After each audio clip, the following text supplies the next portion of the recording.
Welcome to Teaching Truth. When the curtain falls, it's time to get off the stage. The words of a former Prime Minister, Sir John Major, as he stood on the steps of Downing Street and as he left Downing Street in May 1997. When the curtain falls, it's time to get off the stage. Words which another great leader could well have had uttered as he came to the end, as it were, of his leadership. Moses, 120 years old, having led the Israelite nation through many challenges, through thick and thin.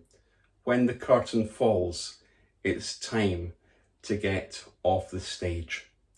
And Moses recognized that he needed now to exit the stage of history. And in Deuteronomy chapter 33, Moses gives his famous last words, his famous last speech, as it were, to the tribes of Israel. If you have your Bible, I would invite you just to read Deuteronomy 33. It's quite a lengthy and weighty chapter, but it merits our reading. But simply to read a few verses from the beginning of it. Moses blesses the tribes. This is the blessing that Moses, the man of God, pronounced on the Israelites before his death.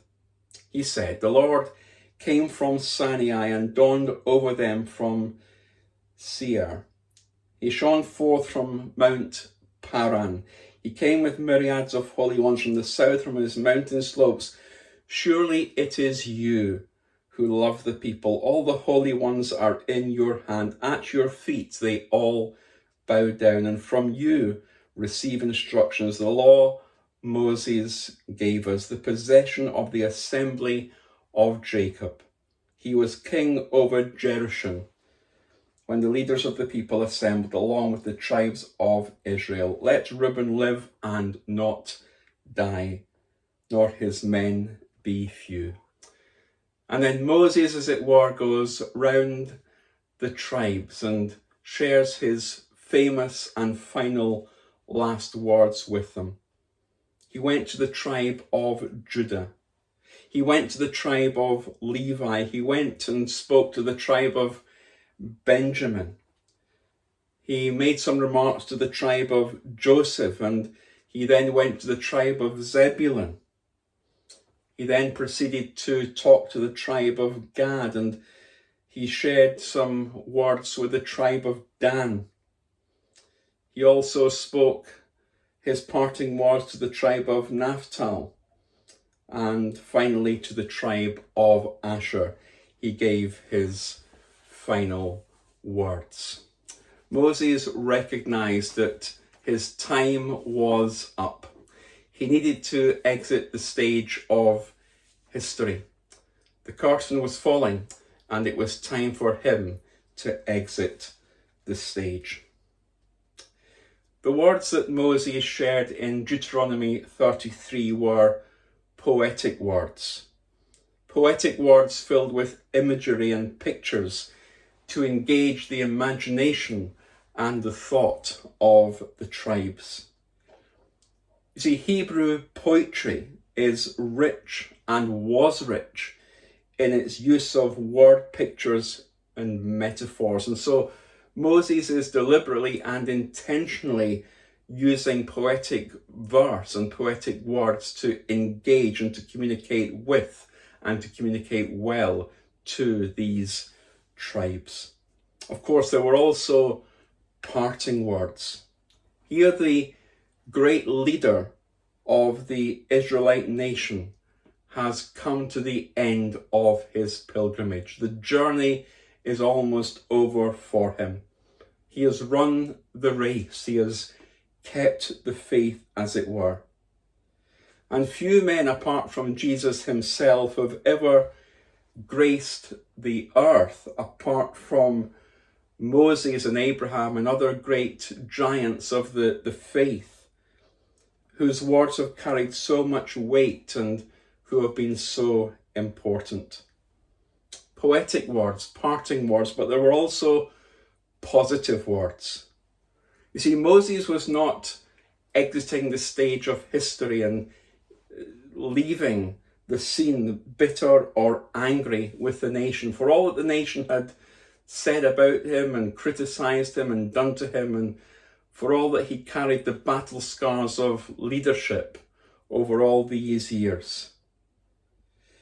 He still calls down the blessings of God and the goodness and the faithfulness of God. His blessings, as it were, take the form of a prayer within these poetic words and these parting words that he utters. But here we have Moses blessing the tribes, blessing the tribes. You can just picture him going round the tribes, laying his hand on each of the leaders of those tribes, blessing them and praying for them, and just sharing encouraging words with them on how we need to bless others, how we need to share encouraging words with others, how we need to build each other up. But there were also prophetic words, not just poetic words, parting words, positive words, but they were prophetic words, in that they were intended to prepare the tribes for the future. Moses was, as it were, setting their spiritual compass towards the promised land. He was recalibrating their vision. He was pointing them towards that which was to come. Moses, as a wise and seasoned as an old leader, was preparing the people for leadership under his young protege and successor, Joshua. And finally, the words were particular to each tribe. There was a blessing which was specific to each tribe. No two words or sentences or sentiments were the same. God used Moses in a miraculous way to lead the Israelite people, to lead these tribes. And now Moses is going around and saying his final parting words to them, words which were particular, words which were prophetic, words which were positive, words that were words of parting, and words which were poetic words. When the curtain falls, it's time to get off the stage. Moses is about to exit the stage of history. Joshua is being appointed as his successor. Join me next week in Teaching Truth as we journey with Moses from the cradle to the grave. We come to the grave of Moses as we consider the burial of this great leader of the nation, the burial of Moses.